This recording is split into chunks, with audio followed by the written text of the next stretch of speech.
Hello everyone, this is Shannon from That's So Poe, and today I'm doing weeks 46, 47, and 48 of my 2023 reads. The past couple of weeks I was reading for Lovember, which I have vlogged. I have a vlog for both weeks of Lovember up. I will link those below if you didn't catch them. But because of that, I've already talked about most of the books that I have read in the past couple of weeks, so I decided I would just wrap them all up together along with this last week's reading. So in case you missed those vlogs or you don't really like watching vlogs, I'll wrap them up briefly here as well as the other things that I've read. Also, I just wanted to mention the angle of my video is a little different today because we have our Christmas tree up, and that changes where I can place my camera because our living room's not that large. So I will go ahead and talk about what I read first that is new, and then I will talk about the Lovember reads as well. Timestamps and content warnings are in the description box below. So first, not exactly new because it's a reread, I finished Text from Jane Eyre by Daniel M. Lavery, narrated by Amy Landon and Zach Villa. This is an audiobook that Sush, my husband, and I love to re-listen to. We have re-listened to this something like 6 or 7 times. This is definitely not the first time this year that we have listened to this book, and we love it so much.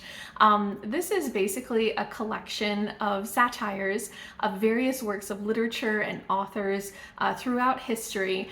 So Jane Eyre, but also things like the Greek myths, also stuff like more recent things like the Babysitter's Club. And it is just really hilarious. I think that, humor style is so specific, but this humor style really works for us. And we find ourselves quoting this book all the time throughout our lives. It's just things will remind us of it and we quote it, and it's just so much fun. So I absolutely love re-listening to this, and each time there's something different that we pay more attention to or that we notice. The narrators are so fantastic. It's just over the top ridiculous. I love the satire in this, especially there's just so many different ones. I think the Treasure Island one really was amusing us this time around. So yeah, I loved this. There's a couple of the more modern works that we don't fully get, but otherwise just such a good audiobook. Every time we listen to it, I love it more. Gave it 4.5 out of 5 stars. Then I read a seasonal picture book. It's Navidad, El Cucuy by Donna, Barba, Higuera, illustrated by Juliana and Perdomo. This is just a really cute kids picture book where there's a little boy who basically has a friend, a monster, El Cucuy, who he's telling about Navidad and all of the different sort of Christmas celebrations and what makes the season. And El Cucuy is just so not into it at first. He's like, oh, the lights are too bright, and what is all of this, noise, and I don't know about this. But over the course of the story, El Cucuy gets into the spirit of Navidad. And it's just super sweet, super cute. The illustrations are really colorful, and just El Cucuy is adorable in all of these. So it's very interesting to see this kind of very cute monster holiday picture book. I don't know that there was anything super deep for me in this, but it was just a fun read, and I gave it 4 out of 5 stars. Next, I finished Return to Love by Leonor Soliz, which is a book that I started during Lovember, but I didn't finish until just a couple days ago. It is a novelette. It's a kind of freebie that you get when you join her newsletter, and it is super sweet. It's a friends to lovers road trip romance about a woman who has been on the road in sort of this camper van for the past couple of years as a way to recover after her parents died. And she has a best friend from back home in their small town, Laguna Island, where they've been in contact through text throughout the whole time, and just their friendship has deepened even more and even more. And he offers to come join her for the last week of her trip as she comes back home. But he's got kind of ulterior motives where he's like, I'm really into her and we've had this kind of deepening friendship. I want to see if it can be something more. And she's definitely having the feels as well, but also kind of just worried about what does that transition mean to go from friendship to a relationship, and will they lose what they have as friends, because she doesn't want to lose that.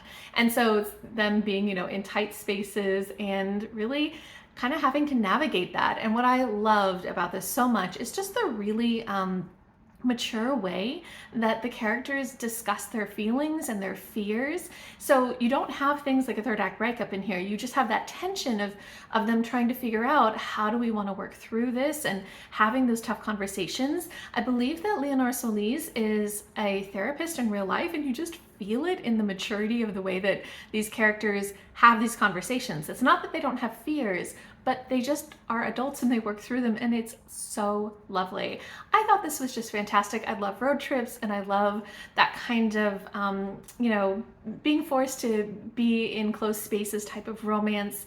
And I think that even though this was a novelette, because they started out as very close friends, that transition really made a ton of sense, and it just felt fully developed. So I loved this. I gave it 5 out of 5 stars, highly recommend it. Anybody can get this for free if you just sign up for her newsletter, so I recommend that. Also, if you are interested in learning more about Leonor Soliz, I heard about her because Cynthia at BookWhimsy did an author spotlight on her. So I will link that below, and I really recommend checking that out if you want to know more about her other books.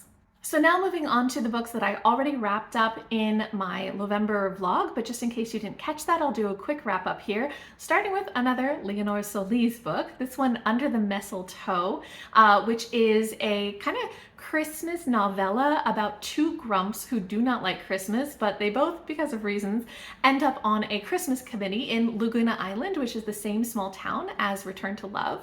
And they just are totally grumpy together, and it's beautiful. I love the way that they support and accept each other. I love the way that they're not reformed. They're still grumpy about Christmas until the end, but there's all of this holiday stuff going on around them, which I love because I'm totally into the holidays.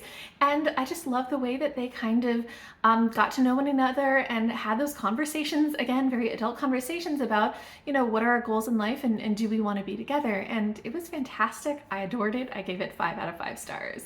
Another fantastic book that I finished during Lovember was Something Wild and Wonderful by Anita Kelly, which is a contemporary male-male romance about 2 guys who separately are hiking the Pacific Crest Trail, both of them as kind of transitions in their life and sort of almost as a way of therapy to kind of work through some of their issues and have that time on the trail to think through it. But they keep running into each other and eventually become hiking buddies, and then something more.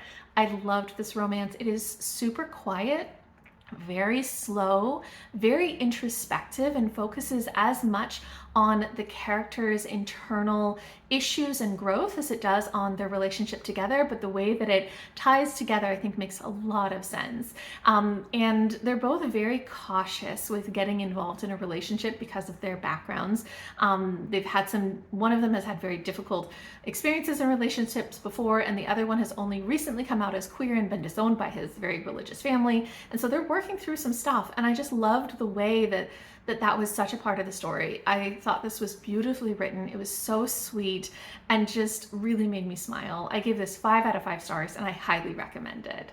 Another book I finished during Lovember and absolutely loved was Make a Scene by Mimi Grace. This is a contemporary rom-com that is basically about a woman who is a baker, and she is a little bit stressed out because her ex-boyfriend is getting married to her cousin, and everybody in her family is sort of pitying her, but she wants to show up to that wedding with a date and kind of quiet that pity. So she convinces her next door business neighbor, who owns a boxing gym, to fake date her.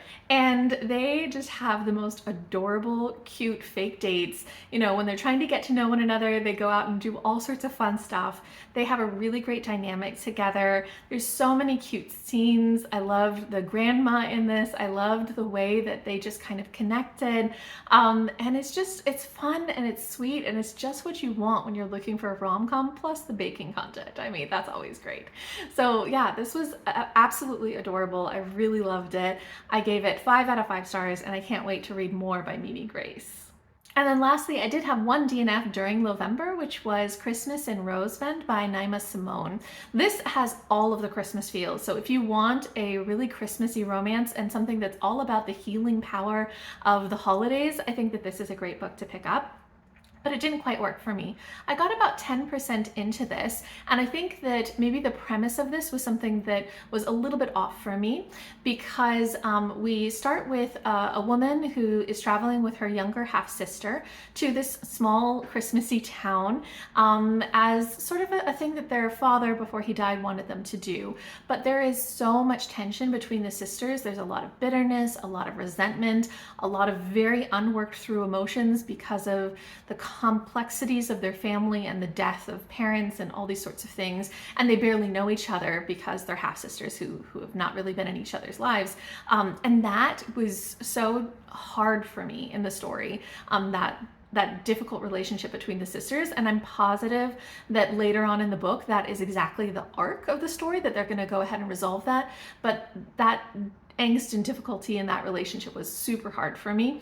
The writing style was also something that didn't super work for me, where it was just a little overly descriptive at times, lots of analogies that just kind of brought me out of the story. But I do think, again, that the small town Christmas vibe is super strong in this. The hero and the heroine just like immediately hit it off, and you know that they're going to be thrown into a lot of close quarters because it's a small town, and he is the son of the inn owner, which is the inn where the main character is staying. So I think there's a lot of good stuff in this one, but it wasn't quite for me, so I DNF'd it.